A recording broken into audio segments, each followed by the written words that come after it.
Entre doutrinas, histórias, códigos e tradições, a Bíblia Sagrada continua fascinando novas gerações, ansiosos por conhecer a palavra de Deus e, claro, cientistas que desejam desvendar os mistérios relacionados às fantásticas ocorrências descritas neste livro sagrado. Hoje te trouxemos a parte 2 dos eventos bíblicos investigados pela ciência. E antes de começar, deixo a seguinte frase de reflexão para hoje. Jesus não deu um novo barco, nem providenciou novas redes para Pedro depois de uma noite frustrada de pesca. Ele só lhe deu a palavra. Pedro creu e fez uma grande pesca com as mesmas redes e o mesmo barco. Aplique por fé a palavra naquilo que você já possui e verás o milagre.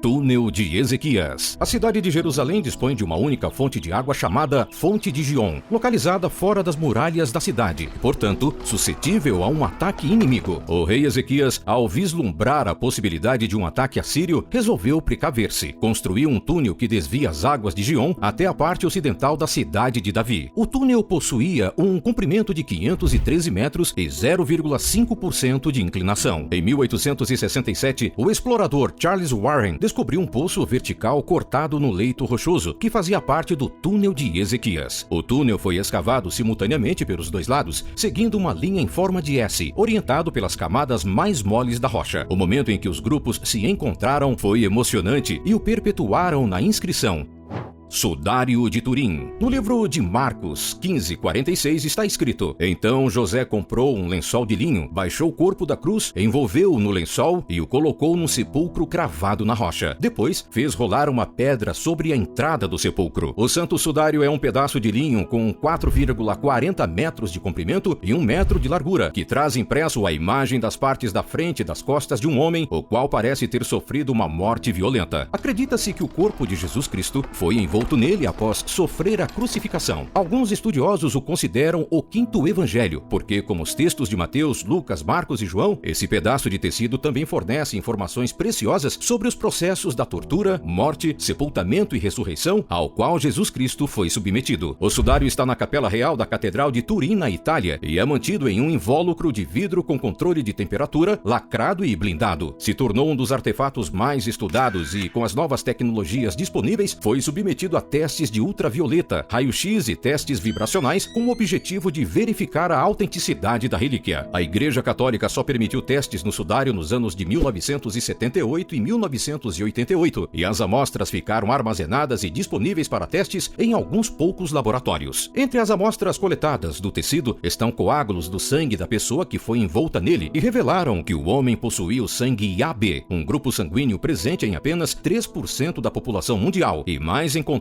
no Oriente Médio. Além disso, os testes confirmaram a idade da relíquia, 2.000 anos, e verificaram a existência de partículas de plantas e grãos de pólen que só existiam na região de Jerusalém neste período. A ciência moderna, no entanto, permitiu a quebra de alguns paradigmas, mas ainda existem mistérios em torno dela. Destruição de Sodoma e Gomorra. Segundo as Escrituras, as cidades de Sodoma e Gomorra eram antros do pecado e falta de moral, e por isso foram destruídas pela ira divina, com fogo e enxofre que caíram do céu. A ciência elencou duas teorias como causas para o extermínio dessas cidades. A primeira delas se refere a uma tabuleta de argila datada de 700 anos antes de Cristo. Pesquisadores da Universidade de Bristol decifraram as inscrições cuneiformes nela presentes e concluíram se tratar do testemunho de um astrônomo sumério. O tal astrônomo descreveu a passagem de um asteroide cujas características se assemelhavam ao fenômeno vivenciado pelas duas cidades. A tabuleta ficou conhecida como planisfério e foi descoberta em meados do século XIX. Segundo os pesquisadores, a metade superior do planisfério informa a posição dos planetas e das nuvens, e a outra metade descreve a trajetória do enorme asteroide. Os cálculos da trajetória dos corpos celestes concluíram que o asteroide atingiu a região do Mar Morto na noite de 29 de junho de 3123 a.C. e devastou uma área de cerca de 1 milhão de quilômetros quadrados que incluíam as cidades de Sodoma e Gomorra. A outra teoria também se refere à queda de corpos celestes. Segundo ela, a Terra passa por uma nuvem de meteoritos a cada 2.500 anos ou mais, e a ocasião do fim das cidades coincidiu com a passagem por uma dessas nuvens. Derrota de Golias. Os textos bíblicos contam sobre a vitória de Davi sobre Golias, um gigante, utilizando apenas um estilingue. Mas como poderia ser possível tal proeza? Se compararmos um estilingue a uma lança ou espada, não parece uma ferramenta muito adequada para combate. No entanto, Davi tinha fatores a seu favor. Primeiramente, ele usava como munição as rochas do Vale do Nilo, compostas por sulfato de bário e 2 vezes mais densas que as rochas comumente encontradas na região. Se alcançasse uma velocidade de 35 km por hora, por exemplo, teria o poder de uma pistola calibre 45. Ciclo hidrológico da água. Embora a teoria sobre o ciclo hidrológico da água tenha sido descoberta em 1580 e testadas apenas 100 anos e só aceitas de fato a partir de 1900, há trechos da Bíblia que, se bem interpretados, parecem descrever partes do ciclo da água na Terra. Em Eclesiastes 17, é descrito como a água dos córregos que flui para os mares eventualmente retornam às suas origens. Em Amós 9:6 e em Jó 36, 27 e 28, referenciam a água subindo de mares e córregos e depois caindo de volta à terra como chuva. Certamente as descrições bíblicas não possuem precisão científica e é necessário ter em mente que nem todas as interpretações podem ser literais, mas a simples menção de processos séculos antes de serem de fato reconhecidos é algo bastante interessante.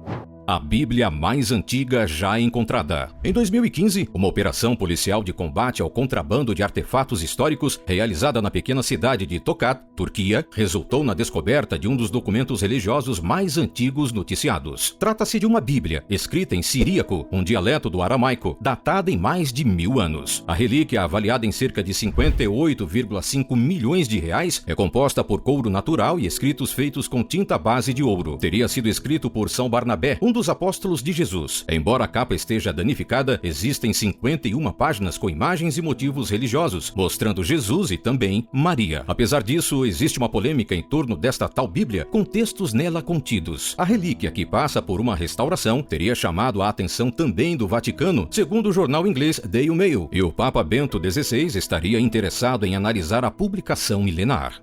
O dia em que o sol parou. No livro de Josué, capítulo 10, versículo 12, diz: No dia em que o Senhor entregou os amorreus aos israelitas, Josué exclamou ao Senhor, na presença de Israel: Sol, pare sobre Gibeon, e você, ó lua, sobre o vale de Aijalon. 2 físicos viram isso como uma oportunidade de lançar luz sobre o que poderia ter sido um fenômeno astronômico notável, e as únicas ferramentas à sua disposição eram as palavras e a matemática. Em um artigo publicado em 2017, Sir Colin Humphreys e seu parceiro, Graeme Warrington, discutiram como esse evento revolucionário poderia ter sido um eclipse solar. Eles começaram falando com um professor de línguas semíticas para determinar se o relato, originalmente escrito em hebraico, poderia ser interpretado como um eclipse. Depois de saber que era possivelmente um eclipse anular, eles o cruzaram com outra fonte, a antiga estrela de Merneptah, fabricada no Egito, para fortalecer sua hipótese. Não contentes com o que descobriram, os 2 cientistas chegaram a calcular a data exata em que aconteceu. Ao realizar alguma aritmética sofisticada, Humphreys e Warrington conseguiram identificar uma data para o dia em que Deus parou o Sol, 30 de outubro de 1207 a.C.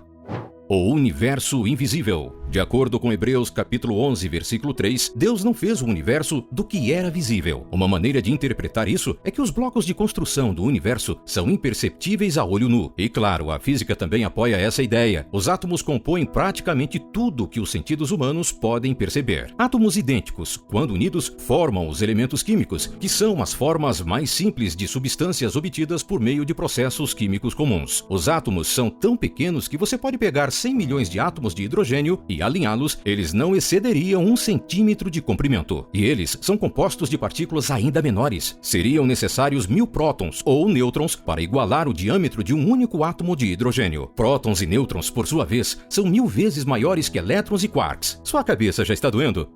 Luz das estrelas. A julgar pelo que os cientistas de hoje sabem sobre as estrelas, Jeremias 33:22 teve a ideia certa quando sugeriu que as estrelas no céu eram incontáveis. Como se vê, pode haver até 1 trilhão de estrelas em uma única galáxia. No entanto, essa é apenas uma estimativa aproximada, com base nas evidências com as quais astrônomos, astrofísicos e outros cientistas espaciais precisam trabalhar. A aplicação de uma boa matemática à moda antiga torna a imagem ainda mais clara. Nas 100 bilhões de galáxias do universo, universo pode haver aproximadamente 10 bilhões de trilhões de estrelas. Enquanto isso, uma interpretação literal de 1 Coríntios 15:41 revelaria um nível impressionante de coesão com a astronomia moderna, em termos de brilho ou magnitude das estrelas. Este versículo da Bíblia fala sobre os diferentes esplendores do Sol, da Lua e de todas as outras estrelas do universo. Especificamente, Coríntios diz: as estrelas diferem em esplendor umas das outras, ou em outra tradução, uma estrela difere em glória de outra estrela. Na verdade, há uma razão científica clara para que certas estrelas pareçam mais brilhantes para os terráqueos do que outras. As estrelas variam em brilho do ponto de vista das pessoas na Terra, e isso depende de fatores como a quantidade de energia luminosa que uma estrela emite ou a que distância ela está do planeta. Foi o astrônomo grego Hiparco quem primeiro desenvolveu um mapa dos diferentes graus de brilho das estrelas, cerca de 200 anos antes de Coríntios ser escrito.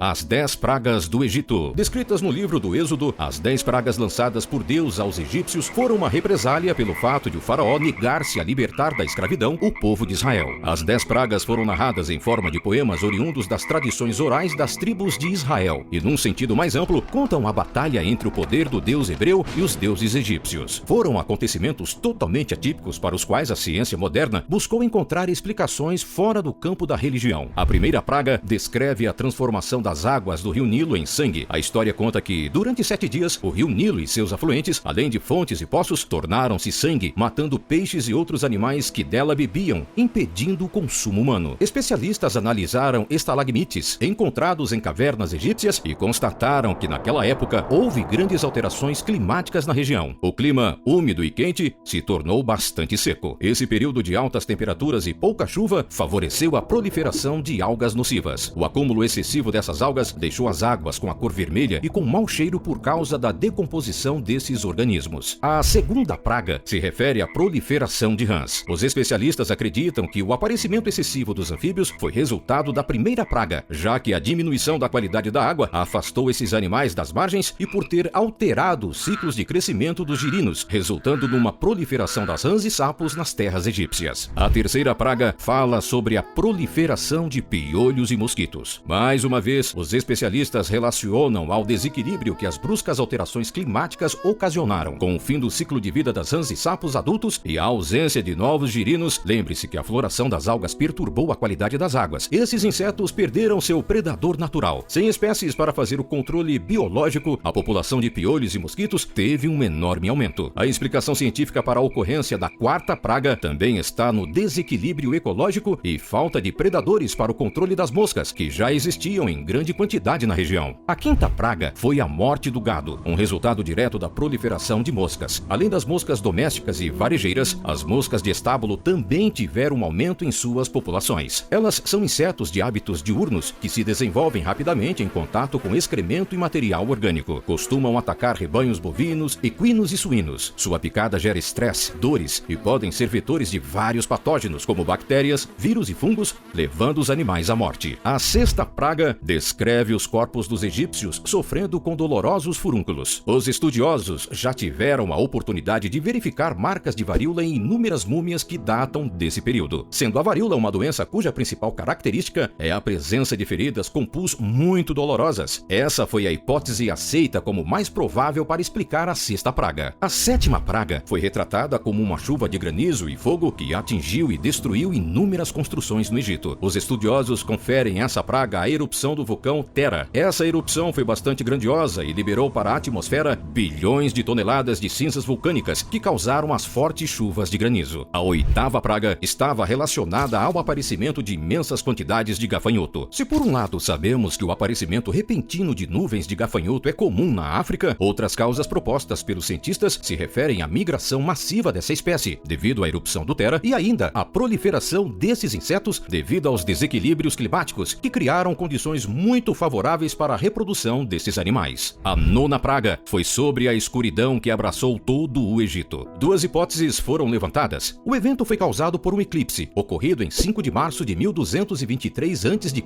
ou foi resultado da imensa quantidade de cinzas que a erupção do vulcão Tera lançou para a atmosfera e bloquearam a luz solar. Por fim, a 10ª praga foi a morte dos primogênitos. Os cientistas acreditam que a floração de algas tóxicas que atingiu o rio Nilo contaminou as plantações plantações cujos produtos alimentam a população egípcia. Como era costume na época, os primogênitos receberam maior cota de alimentos. Essas pessoas receberam maior carga das toxinas produzidas pelas algas, morrendo por envenenamento. E você, qual sua opinião sobre essas teorias? Será que tudo que foi narrado na Bíblia aconteceu de forma literal? Foram acasos ou uma mistura de acontecimentos naturais impulsionados pela ajuda divina?